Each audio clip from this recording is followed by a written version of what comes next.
ভোটের সময় মাত্র 1 বছর। 2025 ফেব্রুয়ারি মাসে পড়ে গেলাম।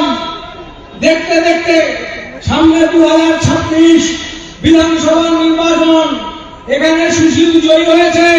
তৃণমূল কংগ্রেস কর্মীরা মাঠ থেকে শপথ নিয়ে যাবেন আগামী মার্চ মাসের প্রথম সপ্তাহ সুশীল বর্মনকে জবাব দিতে হবে।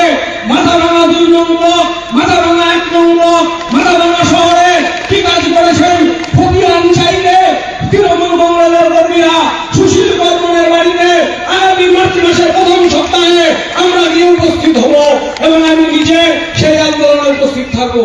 আপনারা প্রস্তুত? সুশীল বর্মনের বাড়ি লতাপাতা অঞ্চল, প্রধানকে ধরে রাখতে পারেনি। গ্রাম পঞ্চায়েত প্রধান লতাপাতা অঞ্চল তৃণমূল কংগ্রেসে যোগদান করেছে, চিকিৎসার জন্য ব্যাঙ্গালোরে গেছে।